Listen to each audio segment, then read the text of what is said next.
आज हम प्रारंभ करेंगे कि कथम पुनरिदम भगवतः पाणिने आचार्य से लक्षणम प्रवृत्तम।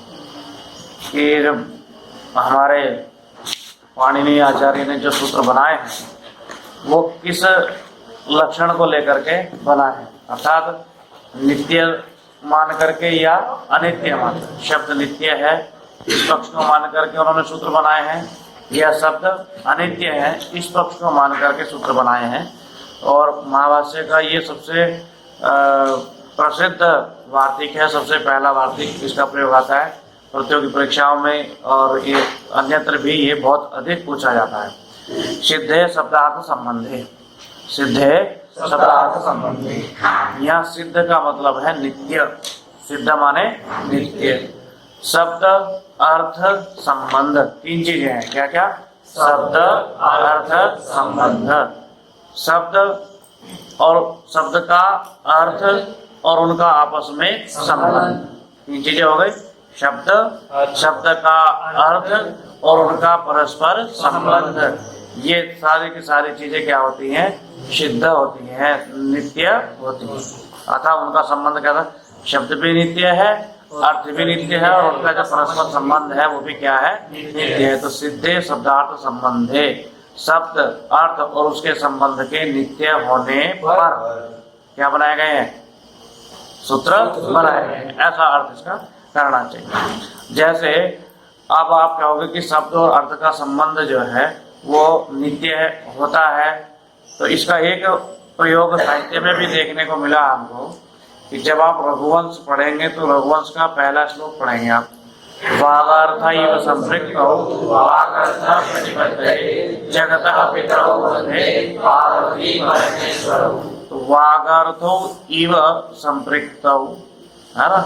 वागार्थो इव संपृक्तौ पार्वती परमेश्वरौ जगतः पितरौ, है ना? वागर्थ प्रतिपत्तये वन्दे, है ना? ऐसा ही अन्वय करेंगे तो हमें वहाँ क्या देखने में आ रहा है कि वहाँ लिखा वागर्थो इव संपृक्तो। संपृक्त माने होता है जुड़े हुए, संबंध के जुड़े हुए। कैसे जुड़े हुए? तो कौन कौन जुड़े हुए? वाक और अर्थ। वाक माने शब्द और अर्थ माने अर्थ, और संपृक्त माने जुड़े हुए, संबंध आपस में। तो कैसा संबंध हुआ कि जो वाणी जैसे शब्द और अर्थ आपस में जुड़े हुए रहते हैं उनका संबंध नित्य होता है। कैसा होता है? नित्य होता है। वैसे ही जो पार्वती और शिव है ना, जो नित्य है, जिनका संबंध भी नित्य है, मैं उनकी वंदना करता हूँ। किस लिए करता हूँ? तो वागर्थ प्रतिपत्तये, शब्द और अर्थ के जान के लिए करता हूँ। तो समझ में आई बात? वहां पर भी यही बात कही है। तो सिद्धे शब्दार्थ संबंधे, यहाँ सिद्ध शब्द का अर्थ क्या है? नित्य। क्या अर्थ है यहाँ पर? नित्य। और शब्दार्थ संबंध का मतलब शब्द अर्थ और उसका संबंध, ये तीनों चीज क्या होती है? नित्य होती है। तो शब्द होगा तो कोई ना कोई उसका अर्थ भी निश्चित होगा, और अर्थ निश्चित है तो निश्चित है कि उसका किसी के शब्द और अर्थ का आपस में संबंध भी कैसा होगा? नित्य होगा। अगर संबंध नित्य नहीं होगा तो शब्द बोलने पर अर्थ नहीं आएगा, और यदि अर्थ के साथ शब्द बोलना होगा तो शब्द नहीं होगा। इसलिए दोनों का आपस में संबंध भी कैसा है? नित्य संबंध है। अब इसलिए आगे इसी पे चर्चा करते हैं। ये तो सार रूप में इसका अर्थ हो गया। इसमें विस्तृत चर्चा यहाँ पर पतंजलि करते हैं कि सिद्धे शब्दे अर्थे संबंधे चाहिए। इसका विग्रह कर दिया कि शब्द सिद्धे, सिद्धे का मतलब नित्य, सिद्धे शब्दे अर्थे संबंधे चाहिए। विग्रह करके आगे बताते हैं अतः सिद्ध शब्द से का पदार्थ है। यहाँ पर सिद्ध शब्द का अर्थ क्या है? पदस्य अर्थ पदार्थ, शब्द से अर्थ शब्दार्थ। जैसा आप बोलते ना शब्दार्थ लिखेंगे, शब्दार्थ का मतलब क्या होता है? शब्द का अर्थ। वही पदार्थ है कि हमें सिद्ध शब्द का क्या बताइए? अर्थ बताइए। सिद्ध शब्द से का पदार्थ, यहाँ पर सिद्ध शब्द का क्या अर्थ है? तो कहते हैं नित्य पर्यायवाची सिद्ध शब्द। यहाँ सिद्ध शब्द क्या है? नित्य का पर्यायवाची। किसका पर्यायवाची है? नित्य का पर्यायवाची है। कथम जायते, कैसे पता लगता है कि सिद्ध शब्द नित्य का? आपने तो कहीं सुना नहीं, आज पहली बार सुना है कि सिद्ध शब्द भी नित्य अर्थ में होता है। समझिए कैसे? कथम जायते, कैसे पता लगेगा? तो बोलते हैं कि यत कूटस्थेषु अविचारेषु भावेषु वर्तते। भावेषु अर्थेषु, भावेषु भाव मतलब अर्थ में, है ना? मेरा कहने का भाव यह नहीं है, मेरा कहने का अर्थ यह नहीं है। समझ गए? यहाँ तात्पर्य भाव से ये है। तो भावेषु वर्तते अर्थ में है, कैसे? यत् कूटस्थेषु अविचालेषु भावेषु वर्तते। क्यों? क्योंकि सिद्ध शब्द जो है वो कूटस्थ अर्थ में और अविचाली अर्थ में प्रयोग होता है। ये कूटस्थ क्या होता है? कूटस्थ का मतलब जो एक जगह निश्चित रहता हो। कूटस्थ का मतलब जो एक जगह कैसा रहता हो? निश्चित रहता हो, उसको कूटस्थ बोलते हैं। और अविचाली का मतलब जो एकत्र स्थित रहता हो। तो कूटस्थ का मतलब इसको हम ऐसा समझ सकते हैं कि जैसा मान लीजिए कोई व्यक्ति जो है लोहा गर्म करता है और बड़े से हथौड़े से उसमें चोट मारता है, तो चोट मारने से पहले उसको एक गोल गोल सी जगह में निश्चित करके रख लेता है, जिससे कि वो क्या ना हो, इधर उधर ना भागे, और तब उसमें तेजी से चोट मारता है। तो वो कूटस्थ हो गई। कैसे हो गई? अब ना इधर जा सकती ना इधर जा सकती। ये ऐसे ही जो है सिद्ध शब्द का प्रयोग भी कूटस्थ अर्थ में भी होता है। और अविचाली, अविचाली का मतलब जो स्पष्ट है, जो स्थिर हो, न चलता हो, है ना, जो इधर उधर गति ना करता हो। इस प्रकार से यहाँ पर कहा है कि जो सिद्ध शब्द है वो कूट अर्थ में कूटस्थ है और अविचाली अर्थ में इसका प्रयोग होता है। तो बोले कैसे? जैसे सिद्धाद्यौ, सिद्धा पृथ्वी, सिद्धम आकाशम। सिद्धाद्यौ, द्योलोक सदा विद्यमान है ना, कभी नष्ट नहीं होगा। सिद्धा पृथ्वी, वैसे पृथ्वी भी विद्यमान है। और सिद्धम आकाशम, आकाश भी सदा विद्यमान है। ठीक है। तो हम कहते हैं भाई पृथ्वी तो आती रहती है और जाती रहती है। क्यों जी? पृथ्वी का तो विनाश संभव है ना, है? ईश्वर, जीव और प्रकृति, तीन चीजें अनादि है। तो प्रकृति जो है वो अनादि है, लेकिन क्या द्युलोक है या ये जो पृथ्वी है, आकाश है। लेकिन हम अगर अपनी अपेक्षा देखें कि जब तक हम पता नहीं कितना जन्म और मरण होगा, उस दृष्टि से ये सब चीजें दिखाई देती है, नित्य दिखाई देती है। कि ये पेड़ तो मेरे परदादा ने लगाया था, आज भी खड़ा मेरे सामने, है ना। तो इस हिसाब से तो देखते तो सब चीजें हमको सिद्ध दिखाई दे, नित्य दिखाई दे रही है। तो सिद्धाद्यौ, द्युलोक भी क्या है? सिद्ध है, नित्य है। क्या अर्थ हो गया? नित्य है। सिद्धा पृथ्वी, पृथ्वी भी कैसी है? नित्य है। सिद्धम आकाशम, और आकाश भी क्या है? नित्य है। तो यहाँ पर हम क्या देखते हैं कि जो चीज कूटस्थ है, जो चीज अविचाली है, अविचाली का मतलब स्थिर है, एक जगह है, अचल है, उस अर्थ में किस शब्द का प्रयोग हो रहा है? सिद्ध शब्द का प्रयोग हो रहा है। तो इसका मतलब क्या है कि सिद्ध शब्द किस अर्थ में प्रयोग हो रहा है? नित्य अर्थ में प्रयोग हो रहा है। तो प्रश्नकर्ता कह रहा अच्छा ननुच वो कार्य स्वरूप वर्तते। सिद्ध शब्द किस अर्थ में प्रयोग होता है? कार्य। कार्य माने क्या बताया था मैंने? अनित्य। सिद्ध शब्द किस अर्थ में प्रयोग हो रहा है? अनित्य अर्थ में प्रयोग होता है। बोले कैसे? सिद्ध ओदना, सिद्ध सुपा, सिद्ध एवागु, है ना। अभी मान के पाकशाला में खाना बन रहा है, उधर से घूमते फिरते आया, क्या हो रहा? बोले सिद्धा ओदना, चावल बन गए भाई, चावल तो बन गए। अब घंटे लगे खाने के, थोड़ी देर बाद में चावल क्या हो जाएंगे? खत्म हो गए ना, खा गए आप लोग सारे। अब इससे क्या सिद्ध हुआ? सिद्ध शब्द आपने प्रयोग तो किया, और सिद्ध शब्द वहाँ किस अर्थ में? अनित्य अर्थ में प्रयोग हो रहा है, तो समाप्त हो गए। ऐसा कूटस्थ और अविचाली भाव तो वहाँ विद्यमान नहीं है। ऐसे ही सिद्धा सुपर दाल बन गई, और थोड़ी देर बाद खा पी करके सब क्या हो जाएगी? खत्म हो जाएगी। सिद्धा यवागु, जो दलिया है वो भी क्या हो गया? खत्म हो जाता है। तो इन सब चीजों को देख करके कैसा लगता है? तर्क करने वाले ने बहुत अच्छी तरीके से ये बात स्थापित कर दी कि आप तो कहते हो सिद्ध शब्द नित्य अर्थ में प्रयोग होता है, परंतु सिद्ध शब्द अनित्य अर्थ में भी प्रयुक्त होता है। मान के ना इस बात को कि सिद्ध शब्द किस अर्थ में प्रयोग हो रहा है? अनित्य अर्थ में प्रयोग हो रहा है। तो कहता है यावता कार्येषु अपि वर्तते तत्र कुतः एतत् नित्य पर्यायवाचिनो ग्रहणम्। तो तर्क करने वाला कह रहा है यावता, जब ये कार्येषु अपि वर्तते, इसमें अनित्य अर्थ में भी प्रयोग होता है, तत्र तो कुतः, क्यों, किस कारण से? एतत् नित्य पर्यायवाचिनो ग्रहणम्। तो हम यहाँ पे सिद्ध शब्द का नित्य पर्यायवाची, ये नित्य अर्थ में प्रयोग हो रहा है, यहाँ नित्य का पर्यायवाची है, ऐसा ग्रहण हम क्यों करें? हम तो नहीं करते। इसके तो दोनों अर्थ हो गए, नित्य भी हो गया और अनित्य भी होगा। न पुनः कार्य यह सिद्ध शब्द, क्योंकि जो कार्य, कार्य का मतलब अनित्य अर्थ में भी सिद्ध शब्द है, तो जब अनित्य अर्थ में भी है तो नित्य अर्थ में हम इसका ग्रहण यहाँ पर क्यों करें? तो आगे जवाब देने वाला कह रहा है कि भाई संग्रह तावत कार्य प्रतिद्वंद्वी भावान मन्यते। कार्य प्रतिद्वंद्वी, प्रतिद्वंद्वी का मतलब उल्टा, किसका उल्टा? कार्य प्रतिद्वंद्वी। कार्य माने अनित्य, अनित्य का उल्टा क्या हुआ? नित्य। और भाव मतलब अर्थ। संग्रह, संग्रह एक ग्रंथ है जो किसका लिखा हुआ है? बिहारी का लिखा हुआ। उस ग्रंथ में, संग्रह नाम के ग्रंथ में कार्य प्रतिद्वंद्वी भावान मन्या में, ये किस अर्थ में प्रयोग हुआ है? अनित्य के उल्टे अर्थ में प्रयोग हुआ, अर्थात नित्य अर्थ में प्रयोग हुआ। समझिए, अर्थात किस अर्थ में प्रयोग हुआ है? अनित्य अर्थ में इसका प्रयोग, नित्य अर्थ में इसका प्रयोग हुआ। नित्य पर्यायवाचिनो ग्रहणम, वहां पर किसका ग्रहण किया है? नित्य पर्यायवाची का ग्रहण किया है। यहाँ भी तद्वदेव, इसलिए हमने भी क्या कर दिया है? सिद्ध शब्द को वैसे ही प्रयोग करके और नित्य अर्थ में प्रयोग कर दिया, क्योंकि संग्रह में ऐसा प्रयोग किया, अपना पल्ला झाड़ दिया और किसके ऊपर डाल दिया? हाँ, संग्रह के ऊपर डाल दिया। मेरी कोई गलती नहीं इसमें, हमने तो वहां से लिया और वैसा का वैसा ही क्या कर दिया? प्रयोग कर दिया। तो आगे और दूसरा कहता है तर्क देने वाला कि अथवा संति एक पदानी अपनी अवधारणानी, अवधारणानी निश्चय कराने वाले, अवधारण कहते निश्चय, एक पदानी अपि अवधारणानी संति, संति भवंती, है ना? एक पद वाले शब्द भी निश्चय कराने वाले होते हैं, एक पद वाले शब्द भी निश्चय कराने वाले होते हैं। एक पदानी अवधारणानी भवंती, एक एक पदानी अवधारणानी भवंती, एक पद भी निश्चय कराने वाले होते हैं। बोले कैसे?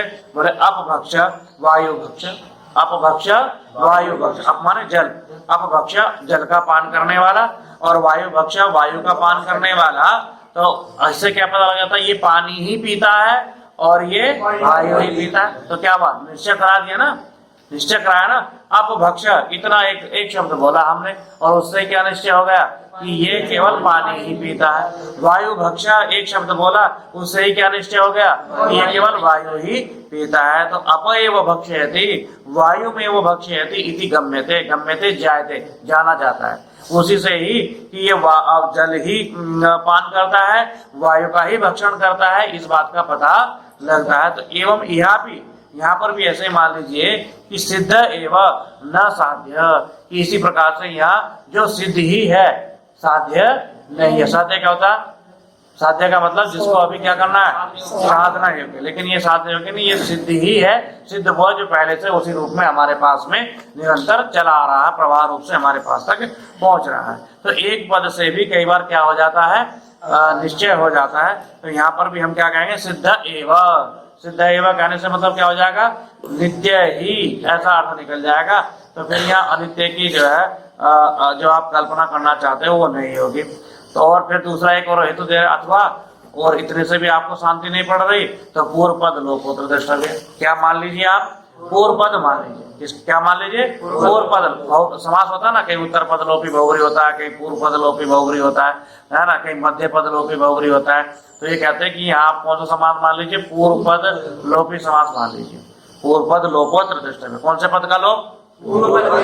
तो कैसे बोले? पूर्व पद क्या था? बोले अत्यंत सिद्ध, सिद्ध शब्द है मूल रूप में अत्यंत सिद्ध, और पूर्व पद का लोप करके सिद्ध है बचा, है ना। तो सिद्ध है जो आप सिद्धे शब्दार्थ संबंध में सिद्ध है दिखाई दे रहा है, नित्य का वाचक, वो अत्यंत सिद्ध है अर्थ उसका, जो अत्यंत नित्य है, अतः नित्य ही है, इतना नित्य ही है, ऐसा अत्यंत शब्द भी इसके साथ जुड़ा हुआ था, लेकिन उसका क्या हो गया? लोप हो गया। लेकिन जब अर्थ करेंगे तो उस शब्द का अर्थ तो करना पड़ेगा ना, तो उससे ये सिद्ध हो जाएगा अत्यंत सिद्ध, अर्थात जो पूर्ण रूप से क्या हो? सिद्ध हो सभी कालों में, तीनों कालों में, सभी स्थानों पर जो सदा सिद्ध हो, नित्य हो। ऐसे बोले लोक में भी ऐसे प्रयोग होते हैं शब्द, इनके में पूर्व पद का लोप हो जाता है। कैसे? जैसे देवदत्ता, किसका नाम क्या है? देवदत्त। हम उसको बोलते हैं दत्ता, क्या बोलते हैं? दत्ता। ऐसा तो हमने क्या कर दिया? सत्य का लोप कर दिया, है ना। ऐसा बहुत प्रयोग करते हैं। नामों में भी, हम लौकिक भाषा में भी ऐसे बहुत प्रयोग करते हैं। या तो उसका आदि नाम ही लेना शुरू कर देते हैं, या अंत वाले नाम से इसको पुकारना शुरू कर देते हैं, या तो पूर्व पद लोप कर देते हैं, और या फिर या उत्तर पद का लोप कर देते हैं। ऐसे जैसे किसी का नाम है सत्य भामा, तो हम बोलते हैं उसको भामा, ऐसा पुकारते हैं। तो हमने क्या किया यहाँ पर? पूर्व पद का लोप कर दिया। तो लोक में भी इस प्रकार से हम देखते हैं व्यवहार चलता है कि जहाँ पूर्व पद का लोप हो जाता है, तो यहाँ भी उसी प्रकार से सिद्ध में पूर्व पद लोप मान करके अत्यंत सिद्ध ऐसा अर्थ करना चाहिए। उससे कोई समस्या भी नहीं, और ये मेरी कोई नई कल्पना नहीं है। लोक में भी ऐसा क्या देखा जाता है? प्रयोग में देखा जाता है। ये मत सोचो कि केवल तर्क करने वाला कह रहा है कि केवल मैं ही ऐसा कर रहा हूँ, लोक में भी ऐसा प्रयोग देखा जाता है। और फिर भी आप नहीं मानना चाहते तो एक और उपाय हमारे पास है। बोले क्या? अथवा व्याख्यान तो विशेष प्रतिपत्ति, व्याख्यान तो विशेष प्रतिपत्ति नहीं संदेहाद अलक्षणम। व्याख्यान से, किससे? व्याख्यान से विशेष माने विशेष और प्रतिपत्ति माने ज्ञान। व्याख्यानतः विशेष प्रतिपत्ति, हमें व्याख्यान से क्या करना चाहिए? विशेष ज्ञान करना चाहिए, विशेष ज्ञान करना चाहिए। अब मान लीजिए वृद्धि आदेश समझ में नहीं आ रहा, तो व्याख्यान का मतलब है पहले पदच्छेद पढ़िए, वृद्धि आदेश, फिर समास पढ़िए, आच ऐच, फिर उसका जो है आप अर्थ देखिए क्या है, आदेशाम वृद्धि संज्ञा भवति, फिर उसका उदाहरण देखिए, फिर उसपे जो है सिद्धि देखिए, फिर अनेक व्याख्याकारों ने उसकी व्याख्या क्या की है, क्या लिखा उस सूत्र के बारे में, वो देखिए। और इतने के बाद में आपको सूत्र निश्चित रूप से क्या आ जाएगा, समझ में आ जाएगा। तो व्याख्यान तो विशेष प्रतिपत्ति क्या करना चाहिए? व्याख्यान से विशेष ज्ञान करना चाहिए। प्रतिपत्ति मतलब ज्ञान, हमको यहाँ पर व्याख्यान से क्या करना चाहिए? विशेष ज्ञान करना चाहिए। कुछ लोग महारथी ऐसे होते हैं कि थोड़ा सा ऊपर से देखा, अरे ये सूत्र तो गलत है, हटाओ उसको, सूत्र कैसा है? गलत है। कुछ व्याख्यान देखा नहीं, समझा नहीं, समझने का प्रयास नहीं किया, और क्या कहते हैं? सूत्र कैसा है? गलत है। तो ऐसे संदेहात क्या हो जाने मात्र से, पंचमी विभक्ति कारण में है, संदेहात क्या हो जाने से, संदेह हो जाने से, अलक्षणम नहीं, अलक्षणम, लक्षण माने सूत्र है ना, और अलक्षणम जो सूत्र के योग्य नहीं है, ऐसा विचार नहीं करना चाहिए। सरल भाषा में इसको यूं कह सकते हैं कि अगर कोई सूत्र आपको समझ में नहीं आ रहा, कोई अनुवाद समझ में नहीं आ रहा, कोई व्याकरण की प्रक्रिया समझ में नहीं आ रही, कोई व्याकरण का सिद्धांत समझ में नहीं आ रहा, तो व्याख्यान तो विशेष प्रतिपत्ति, उस सिद्धांत को समझने के लिए आपको विशेष रूप से क्या देखना चाहिए? व्याख्यान को देखना चाहिए, उससे आपको विशेष ज्ञान अर्जित करना चाहिए। संदेह मात्र हो जाने से, क्या हो जाने से? संदेह मात्र हो जाने से इदम अलक्षणम नहीं, सूत्र को क्या नहीं मानना चाहिए? गलत नहीं मानना चाहिए, या सिद्धांत को क्या नहीं मानना चाहिए? गलत नहीं मानना चाहिए। समझिए। तो अब सिद्धे शब्दार्थ संबंध में जो आप बिना बात की बात उठा रहे हो, सिद्ध शब्द नित्य का पर्यायवाची बताया था मैंने, आपने 2-4 उदाहरण देकर के क्या सिद्ध करके दिखा दिया कि सिद्ध शब्द अनित्य अर्थ का भी वाचक है, तो उसमें कोई बड़ी बात नहीं है। जब हम व्याख्या करेंगे तो व्याख्याकार वहां लिखेंगे नीचे, अत्र सिद्ध शब्द नित्य पर्यायवाची, क्या लिख देंगे व्याख्याकार? अत्र सिद्ध शब्द नित्य पर्यायवाची। आप व्याख्या पढ़ेंगे और आपको तुरंत समझ में आ जाएगा कि यहाँ सिद्ध शब्द अनित्य का पर्यायवाची नहीं, अभी तो किसका पर्यायवाची है? नित्य का पर्यायवाची। आसान रास्ता है, समझ में आ जाएगा। समझिए। तो आप हमें सिद्ध शब्द हटाने के लिए क्यों बोलते हो? हटाने की आवश्यकता नहीं है। तो कहते हैं इति नित्य पर्यायवाचिनो ग्रहणम इति व्याख्या से हम क्या व्याख्या कर देंगे? नित्य का पर्यायवाची, नित्य का पर्यायवाची है सिद्ध शब्द, ऐसी हम व्याख्या कर देंगे। ठीक है।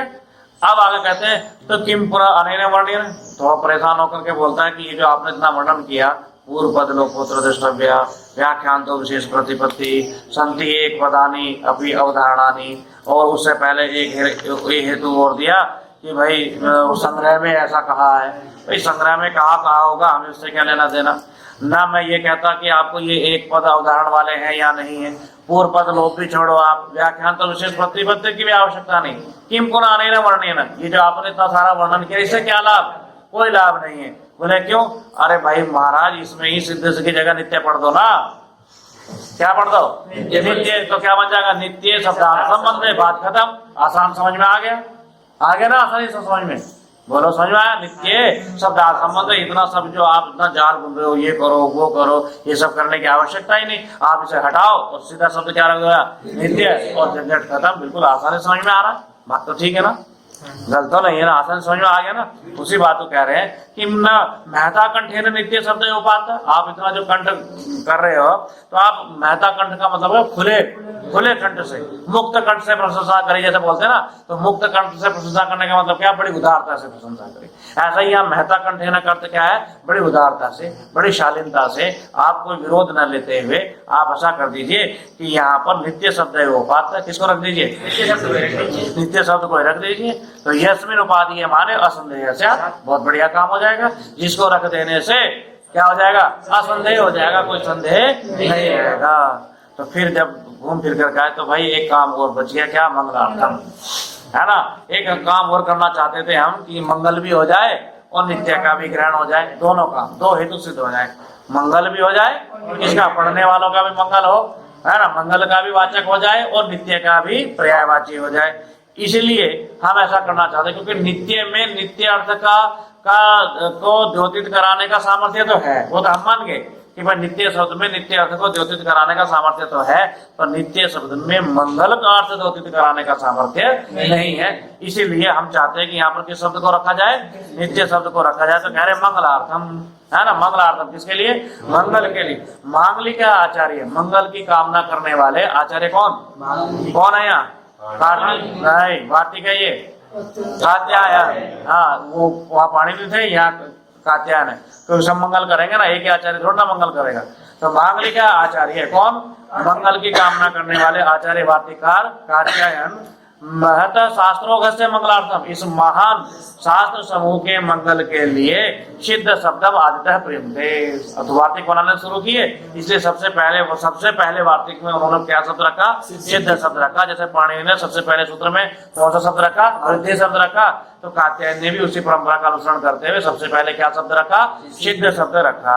समझिए क्यों, तो मंगलादीनी शास्त्राणी प्रथम थे, पहले भी चर्चा आ चुकी है कि मंगलादीनी शास्त्राणी प्रथम थे, जिन शास्त्रों के आदि में मंगल का आचरण किया जाता है ऐसे शास्त्र प्रथम थे पृथु विस्तार, निरंतर विस्तार को प्राप्त होते हैं। वीर पुरुषकाणी च भवंती, और वीर पुरुषों वाले होते हैं, उनके लिखने वाले वीर पुरुष होते हैं, डरपोक नहीं होते हैं। हाँ, आयुष्मत पुरुषकाणी, और उनकी आयु भी कैसी होती है, लंबी होती है। और अध्येत आरस्य सिद्धार्थ यथास्यु, जो पढ़ने वाले होते हैं वो भी सफल हो जाते हैं। क्या हो जाते हैं, सफल हो जाते हैं। तो इन सब भावनाओं को मन में रख करके आचार्य प्रारंभ में क्या करते हैं, मंगल करते हैं। तो पाणिनि ने मंगल कर दिया वृद्धि आदेश में, तो कात्यायन ने सोचा सबसे पहला मेरा वार्तिक कौन सा है, सिद्धे शब्द संबंध है, तो इसमें भी मैं क्या करूं, मंगल करूं। तो यदि नित्य शब्द रख देते तो उससे किसका ग्रहण नहीं होता, मंगल का ग्रहण नहीं होता, और नित्य का अर्थ हो जाता। तो ये जो आपको भाई इतनी थोड़ी मेहनत करनी पड़ रही है, उसका एक प्रयोजन ये भी है कि जिससे क्या हो जावे,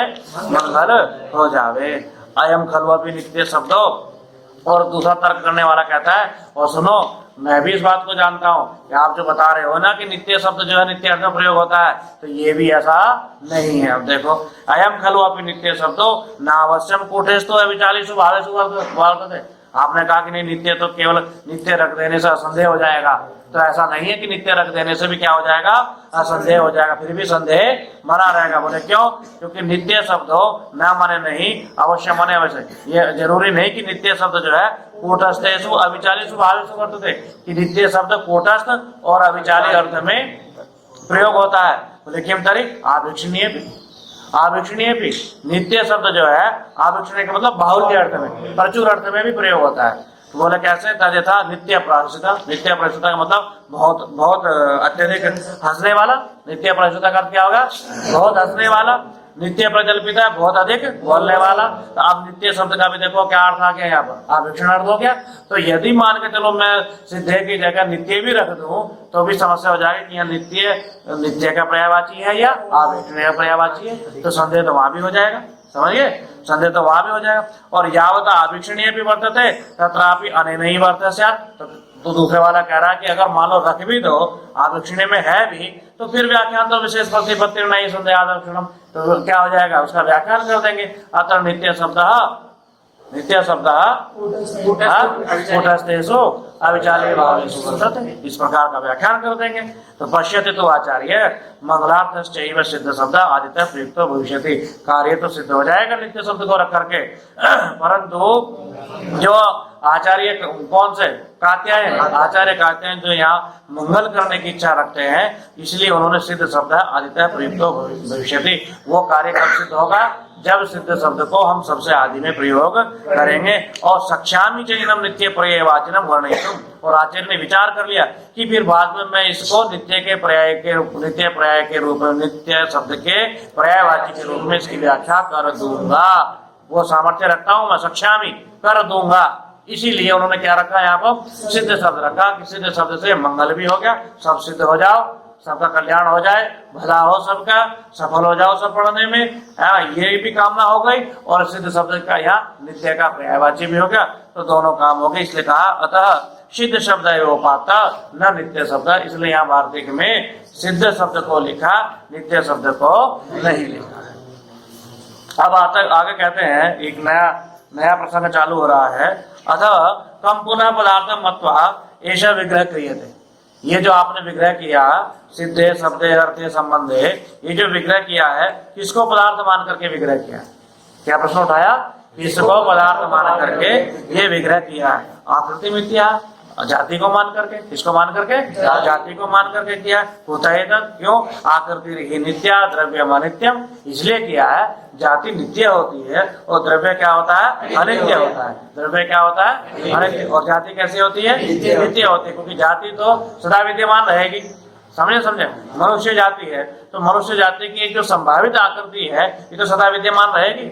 ऐसा तो नहीं कि मेरे मरते जाति खत्म, ऐसा नहीं है। तो द्रव्य अनित्य है। द्रव्य जो है ये मांस पिंड जो दिखाई दे रहा है ये क्या है? अनित्य है। लेकिन मनुष्य के शरीर की जो एक जाति है ना, जिससे जाना जाता है कि अयम मनुष्य, ये तो सदा कैसी रहेगी? नित्य ही रहेगी। तो इसलिए कहते हैं आकृति ही नित्या द्रव्यम अनित्यम। अतः द्रव्य पदार्थ कथम विग्रह करते हो। और अगर मान लो द्रव्य को पदार्थ मान भी ले, क्या कर ले में? द्रव्य को पदार्थ मान भी ले में, तो कथम विग्रह कर्तव्य है। फिर विग्रह कैसे करना चाहिए बताइए? तो कह रहे सिद्धे शब्दे अर्थ संबंधे च, सिद्धे शब्दे अर्थ संबंधे च। सिद्ध शब्द के नित्य होने पर और अर्थ संबंध के नित्य होने पर ऐसा अर्थ करेंगे। क्यों? बोले नित्यो ही अर्थवताम, अर्थ ही अभिसंबंध। अर्थवताम अर्थवान शब्दों का, किसका? अर्थवान शब्दों का किसके साथ? अर्थ के साथ संबंध कैसा होता है? नित्य होता है। अर्थवान शब्दों का अर्थ ही किसके साथ? अर्थ के साथ में कैसा संबंध होता है? नित्य संबंध होता है। अथवा द्रव्य एवं पदार्थ है, किसको मान करके? द्रव्य को पदार्थ मान करके। ऐसा विग्रह न्याय्य, जो विग्रह हमने पहले किया था वो ऐसा नहीं कि आकृति को मान करके ही ठीक माना जाएगा। सिद्धे शब्दे अर्थे संबंध है, ऐसा नहीं है। क्योंकि हमने जो वो विग्रह किया था वो किसको मान करके किया था? वो हमने नहीं, हमने आकृति मान करके वो विग्रह किया था। सिद्धे शब्दे अर्थे संबंधित है। तो ये कह रहे हैं कि अगर हम द्रव्य को पदार्थ मान ले तो भी वही जो हमने पहले विग्रह किया था वो भी न्याय्य, न्याय्य का मतलब न्यायोचित है। न्यायाद अनपेते सूत्र ना, न्यायाद अनपेते सूत्र से न्याय्य शब्द बना, वो शब्द भी उपयुक्त ही है, वो विग्रह भी उपयुक्त ही है। कैसे?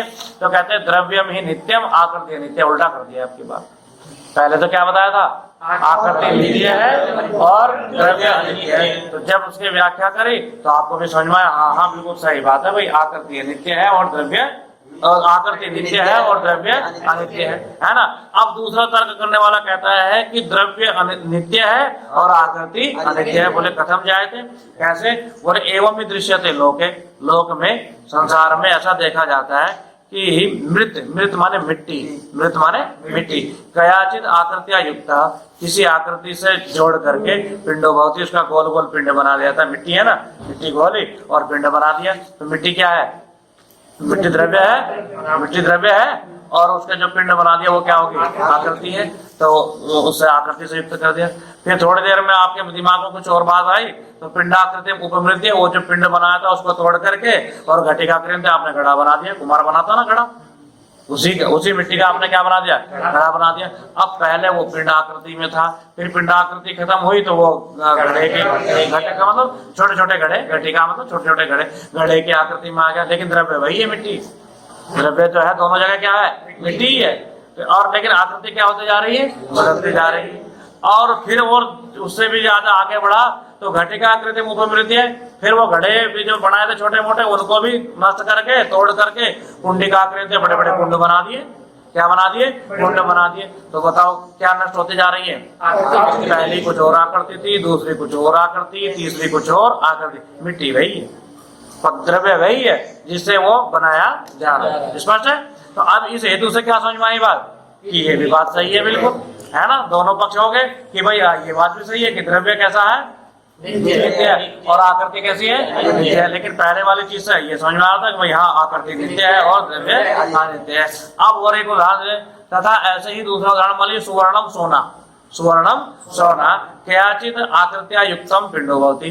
सोने को जब हम किसी आकृति से युक्त कर देते तो पिंड बना देते, गोल बना दिया।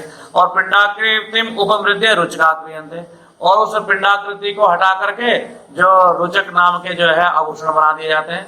और रुचकाकृति उपमृत्य कटकाकृत्य, उस आभूषण रुचक नाम के आभूषण को भी समाप्त करके उसे कड़े बना दिए। क्या बना दिया? कड़ा बना दिया।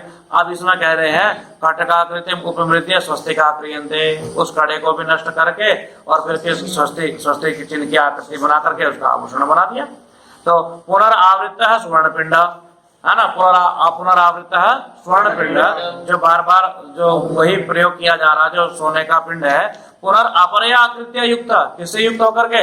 अन्य आकृति से युक्त होकर के। किससे युक्त होकर के? अन्य आकृति से युक्त होकर के खदिरांगार सवर्ण कुंडले भवता, फिर उसी से ही जो है जैसे खैर के अंगार का रंग होता है, खैर एक लकड़ी होती है, जब उसको जलाया जाता है उससे जो अंगारे होते हैं वो बहुत लाल होते हैं, जो है ना, लाल पीले, जैसे सोने का रंग होता है। तो उसके रंग जैसे खदीर के पेड़ के खदीर के अंगार के जैसे कुंडले बहुत क्या बना दिए जाते हैं, उसके सुंदर सुंदर कुंडल बना दिए जाते हैं। तो क्या समझ में आता है? आकृति अन्याच भवति, आकृति अन्याच भवति, आकृति तो अन्य होती जा रही है। द्रव्यम पुनस्तदेव, वही है सोना, तो उसी से बार बार गरम करा, फिर आकृति बदल दी, फिर गरम करा, फिर आकृति बदल दी, द्रव्य वही है ना। तो आकृति उपमर्दन है ना, द्रव्य में अवशिष्यते, आकृति को जब आप नष्ट करते हो, किसको नष्ट करते हो? आकृति को। तो क्या बच जाता है? द्रव्य ही बच जाता है। तो फिर आप कैसा कहते हो कि आकृति नित्य है और द्रव्य अनित्य है? नहीं, क्या नित्य हो गया? द्रव्य नित्य है और आकृति अनित्य है। और अब देखो फिर दूसरी बात कह रहे, बोले आकृत वो भी पदार्थ है, इसमें विग्रह नहीं है। मैं ये नहीं कह रहा हूँ कि आकृति में ये विग्रह जो सिद्धे शब्द अर्थे संबंध किया था ये उपयुक्त नहीं है, वहां पर भी उपयुक्त है। बोले कैसे? सिद्धे शब्द अर्थे संबंध चेति ननु च उत्तम आकृति नित्य। अभी तो आपने सिद्ध किया कि आकृति क्या है? नित्य। अभी तो आपने क्या सिद्ध किया? आकृति कैसी है? अनित्य। नहीं तो दस्ती, ये बात ठीक नहीं है। नित्य आकृति कैसी है? नित्य है। बोले कथम? अरे भाई इसीलिए न क्वचित उपरता कृत्वा, एक जगह नष्ट हो गई, एक जगह नष्ट हो गई। आपने एक घड़ा बनाया था राहुल, और वो एक घड़ा फोड़ दिया, इसका मतलब ये नहीं कि पूरे विश्व के घड़े फूट गए। क्या बात समझ में आई? इसका मतलब ये नहीं है कि पूरे विश्व के घड़े फूट गए, कहीं ना कहीं घड़े शेष है। और आपने इस जरा से सोने से कुंडल बनाया, ये बनाया, वो बनाया, तो इसका मतलब ये नहीं कि कुंडल नष्ट होने के मतलब सारे कुंडल नष्ट हो गए। आकृति कहीं ना कहीं बची हुई है, विद्यमान है। तो इसलिए कहते हैं न क्वचित उपरतायति कृत्वा, एक जगह नष्ट हो गई, क्वचित कहीं अगर नष्ट हो जाती है, ऐसा मान करके सर्वत्र उपरता भवति, वो हर जगह नष्ट नहीं हो जाती। द्रव्यांतरस्थात उपलभ्यते, है ना, दूसरे द्रव्यों में तो वो उपलब्ध होती ही है। तो इसलिए आप ऐसा नहीं मान सकते कि आकृति क्या हो जाती है? अनित्य है, आकृति समाप्त हो जाती है। तो इसलिए आकृति को पदार्थ मान करके भी ये विग्रह उचित ही है। अथवा नैदम नित्य लक्षण, और जो आप इतनी देर से कह रहे हो कि जो नित्य का लक्षण है, ये नित्य का लक्षण पूरा नहीं है। बोले क्यों? बोले ध्रुवम, सबसे पहला लक्षण है वो ध्रुव होना चाहिए। ध्रुव मतलब स्थित, निश्चित होना चाहिए। कूटस्थम, कूटस्थ अभी बताया है ना, कूटस्थ होना चाहिए। अभिचाली अभी बताया है ना, अभिचाली स्थिर होना चाहिए। और आगे कहते हैं अपाय, अपाय का मतलब है नाश नहीं होना चाहिए उसकी। और उसके बाद कह रहे उपजन, उपजन का मतलब है उत्पत्ति नहीं होनी चाहिए उसकी। और फिर आगे कहते हैं उपजन और अधिकारी किससे रहित होना चाहिए? विकास से रहित होना चाहिए। और अनुत्पत्ति, उसी क्या नहीं होनी चाहिए? उत्पत्ति, मतलब बढ़ना घटना इस प्रकार की उत्पत्ति उसकी नहीं होनी चाहिए। और आगे कहते हैं अवृद्ध, बढ़ने से रहित होना चाहिए। और अव्यय, उसका व्यय नहीं होना चाहिए। यत, ऐसी जो चीज है, तन नित्यम, उसको क्या माना जाता है? नित्यम माना जाता है। और इतना ही नहीं, तदपि नित्यम, उसको भी नित्य माना जाता है। यस्मिन तत्वम न विहन्यते, जिसमें वस्तु के मूल स्वरूप का नाश नहीं होता है, उसको भी नित्य माना था। किम पुनस्तत्वम, वो तत्व क्या है? तत्व का नाश जिसमें नहीं होता, उसको आपने बताया कि वो नित्य है। तो फिर प्रश्न उठाया नित्य तत्व क्या है? बोले तस्य भावस् तत्वम, उस वस्तु का जो भाव है वही क्या है? तत्व है। कैसे? कि जैसे आकृतोपि तत्वम न विहन्यते, आकृति में भी जो मूल तत्व है उसका वो नष्ट नहीं होती है, कहीं ना कहीं वो आकृति किसी न किसी रूप में विद्यमान होती है। तो आगे कहा अथवा किम न एतेन। तो ये जो आप इतना कह रहे हो कि भाई हम उसको जो आकृति को पदार्थ मान करके विग्रह करें या द्रव्य को नित्य मान करके विग्रह करें, किम एतेन, इस चीज से क्या लाभ? इदम नित्यम इदम अनित्यम, ये नित्य है या अनित्य है, इस चर्चा से कोई लाभ यही नहीं। यह नित्यम, जिसको भी आप नित्य मानते हो, दोनों दोनों दोनों आपके सामने रख दिए, अब आपके सामने खुली छूट कर दी। यह नित्यम, जिसको आप नित्य मानते हो, अगर आप पदार्थ को नित्य मानते हो तो पदार्थ को मान लीजिए, अगर आप आकृति को नित्य मानते हो तो आकृति को नित्य मान लीजिए। यह नित्यम तम पदार्थम मत्वा, जिसको भी आप नित्य मानते हो उसको पदार्थ मान करके ऐसा विग्रह क्रियते, यही विग्रह किया जाता है सिद्धे शब्दे अर्थे संबंधे चयति। तो ये विग्रह जो है दोनों में ही सटीक कर दिया, किस किस में? द्रव्य में भी और आकृति में भी। आपको लगता है कि मेरे अनुसार तो आकृति नित्य लगती, तो आकृति में मान लीजिए। आपको लगता है कि द्रव्य मुझे नित्य दिखाया था, तो आप द्रव्य में कर लीजिए, हमें कोई समस्या नहीं है। तो छोटा सा एक करके यहाँ हमारा प्रश्न समाप्त होने वाला है। कथम पुनर्जायते सिद्ध शब्द अर्थ संबंध। तो इस बात का कैसे पता लगेगा कि शब्द अर्थ और उसका संबंध कैसा है? नित्य है। बोले लोक था, कहाँ से पता लगेगा? लोक से पता लगेगा। बोले कैसे? यल लोके अर्थम अर्थम उपादाय शब्दान प्रयुंजते। हम लोग में क्या देखते हैं कि अर्थों को ले करके शब्दों का प्रयोग करते हैं। किसको ले करके? अर्थों का प्रयोग। अभी खेलने का अर्थ का प्रयोग करना तो क्रीड़ का प्रयोग कर दिया। अभी खाने के लिए, खाने के अर्थ के लिए प्रयोग करना तो खा धातु का प्रयोग कर दिया। तो लोग में हम सुबह से लेकर के शाम तक जिस जिस अर्थ की के लिए हमें आवश्यकता होती है, हम उस प्रकार के शब्दों का प्रयोग करते हैं। परंतु नैषाम निर्वृत्तो यत्न कुर्वन्ति, कभी हमने ये तो नहीं सोचा कि भाई अब इनको बनाने का भी काम करना चाहिए, खत्म ना हो जाए। ऐसा तो नहीं सोचा कभी कि खत्म ना हो जाए, है ना। आज मैंने सुबह से 50 बार क्रीड क्रीड क्रीड ऐसा बोल दिया कि ऐसा ना हो कि 91वीं बार खत्म ही हो जाए। ऐसा सोचते हो क्या कभी? है ना। तो नैषाम निर्वृत्तो यत्न क्रियते। ऐसाम शब्दानाम, जो शब्द आप प्रयोग कर रहे हो, इनकी निर्वृत्ति, निर्वृत्ति मतलब बनाने में न यत्न कुर्वन्ति, हम कोई प्रयास नहीं करते। करते क्या? नहीं करते। खूब बोलते, जितनी मर्जी होती है उतना बोलते जाते। और ऐसा होता ना, लिमिट होती है राहुल, तो कोई बोलता नहीं फालतू, बिल्कुल भी शांत रहता है। नहीं शांत क्यों भाई? मेरे पास शब्द कम है, मैं नहीं बोलूंगा बिल्कुल भी। समझेंगे? समझे? कोई अष्टाध्यायी भी नहीं सुनाता, फालतू बोलता नहीं बिल्कुल भी, चुप रहता कि भाई मैं नहीं बोलने का, क्योंकि शब्द क्या है? सीमित है। लेकिन हम असीमित शब्दों का प्रयोग कर रहे हैं। इसी से क्या सिद्ध हो जाता है? शब्द क्या है? नित्य है। इसी चीज से ये बात सिद्ध हो जाती है कि शब्द क्या है? नित्य है। ये पुनः कार्या भावा, जो कैसे कैसे भाव है? अनित्य है। जो कैसे भाव है? अनित्य भाव है। निर्वृत्तो तावत तेषाम यत्न क्रियते, उनको बनाने का प्रयास किया जाता है, क्योंकि वो नष्ट हो जाते हैं, समाप्त हो जाते हैं। एक समय के बाद उनको दोबारा से बनाने का क्या किया जाता है? प्रयास किया जाता है। जैसे घटे न कार्यम करिष्यम, मैं घड़े से कार्य करूंगा, ऐसा सोचते हुए, क्या सोचते हुए? कार्य करूंगा। कुंभकार कुलम गत्वा, किसके घर जाकर के? कुम्हार के घर जाकर के। व्यक्ति कहता है पूर्व घटम, एक घड़ा बनाइए। बोले क्या जरूरत है? कार्य मने न करिष्यामि, कार्य मने न करिष्यामि, मुझे इससे काम करना है, अपने खेत में पानी देना, पेड़ों में पानी देना, इसमें पानी भर कर रखूंगा, ठंडा पानी होएगा, भाई मुझे बहुत काम है इससे, तो मेरे लिए क्या बना दीजिए? घड़ा बना दीजिए, ऐसा कहा। परंतु क्या कोई ऐसा आपने देखा कि कोई व्यक्ति ये कहता हो कि वैयाकरण शब्द बनाने का काम किसका? वैयाकरणों का। उनके घर जाकर सुबह सुबह कहता हो भाई आज 50 शब्द तैयार रखना, शाम को लेकर के जाऊंगा। किसी ने कहा क्या ऐसा? क्यों? आज कहा कि भाई इतने शब्द कल लेके जाऊंगा। अगर ऐसा होता तो व्याकरण पढ़ने वालों की भीड़ इकट्ठी हो जाती पूरी, है ना। वही शब्द बनाएंगे और बेचेंगे, जो जितना बढ़िया बनाएगा उसका शब्द उतना ज्यादा क्या बिकेगा? महंगा बिकेगा। ऐसा सोचते ना। लेकिन हम क्या देखते हैं कि कोई भी व्यक्ति ऐसा नहीं मिला जो व्याकरण कुलम गत्वा, किसके घर जाकर के? व्याकरण के घर जाकर के ये कहता हो वही शब्द बनाइए, मुझे क्या करना है? शब्दों का प्रयोग करना है। तो इसी से ये बात सिद्ध हो जाती है कि शब्द क्या है?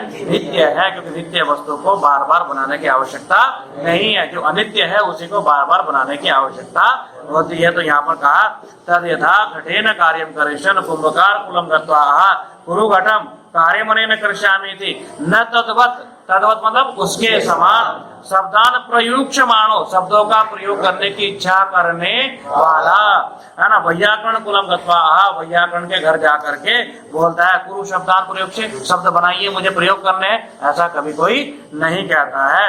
तावत एव अर्थम उपादाय शब्दान प्रयुंजते, जैसे जैसे उसका आवश्यकता होती है वैसे वैसे वो अर्थों को लेकर के और जितना चाहे जितनी मर्जी उतने शब्द क्या करता रहता है? बोलता रहता है। शब्द उसके पास खत्म नहीं होते। और यदि शब्द अनित्य होते, कम होते है ना, तो वैयाकरणों के घर में फिर बोर्ड लगे होते बढ़िया बढ़िया, मेरे यहाँ ये नए नए शब्द इस प्रकार के हैं, मेरे यहाँ इस प्रकार के नए नए शब्द हैं, है ना। जैसे कुमार बताता ना, ये भैया तो कितने का दिया है, तो घड़ा दिया है 50 रुपए का, घड़ा कितने का दिया है 50 रुपए का। दूसरे के पाजामे कितने का दिया है 45 रुपए का दिया है। तो भैया करणों के यहाँ भी तो शब्द कितने का बिकेगा, बोले 50 का बिकेगा, कोई 55 का बिकेगा। ऐसी जो है ना सब्जी मंडी सी लगा करती है ना। अगर शब्द क्या नहीं होते, नित्य नहीं होते, लेकिन शब्द नित्य है। परमात्मा ने बड़ी कृपा करी हमारे पर, वाणी हमारी नित्य दी है, और इतना बोलते रहो कोई फर्क पड़ने वाला नहीं है। और शब्द अनित्य होता तो मैं भी आपको बिल्कुल नहीं पढ़ाता, क्योंकि मेरे शब्द क्या हो जाते हैं, खत्म हो जाते हैं, मैं भी शांत बैठा रहता हूँ। तो कोई बड़ा लोग व्यवहार में बड़ी समस्या पैदा हो जाती है। सोच के देखो, आप जितना सोचते जाओगे ना उतना लगेगा कि तो बड़ी भारी समस्या पैदा हो जाती है अगर शब्द क्या हो जाते, अनित्य हो जाते। तो प्रिय विद्यार्थियों, यहाँ पर शब्द को पूर्ण मजबूत तरीके से, है ना, पतंजलि ने ये स्थापित कर दिया कि शब्द क्या है, नित्य है, शब्द अनित्य नहीं है। तो कल किस प्रकार से हमें शब्द प्रयोग करना चाहिए और इसी से संबंधित कुछ और चर्चा चलेगी, उसकी चर्चा हम कल करेंगे आगे। धन्यवाद। चलिए।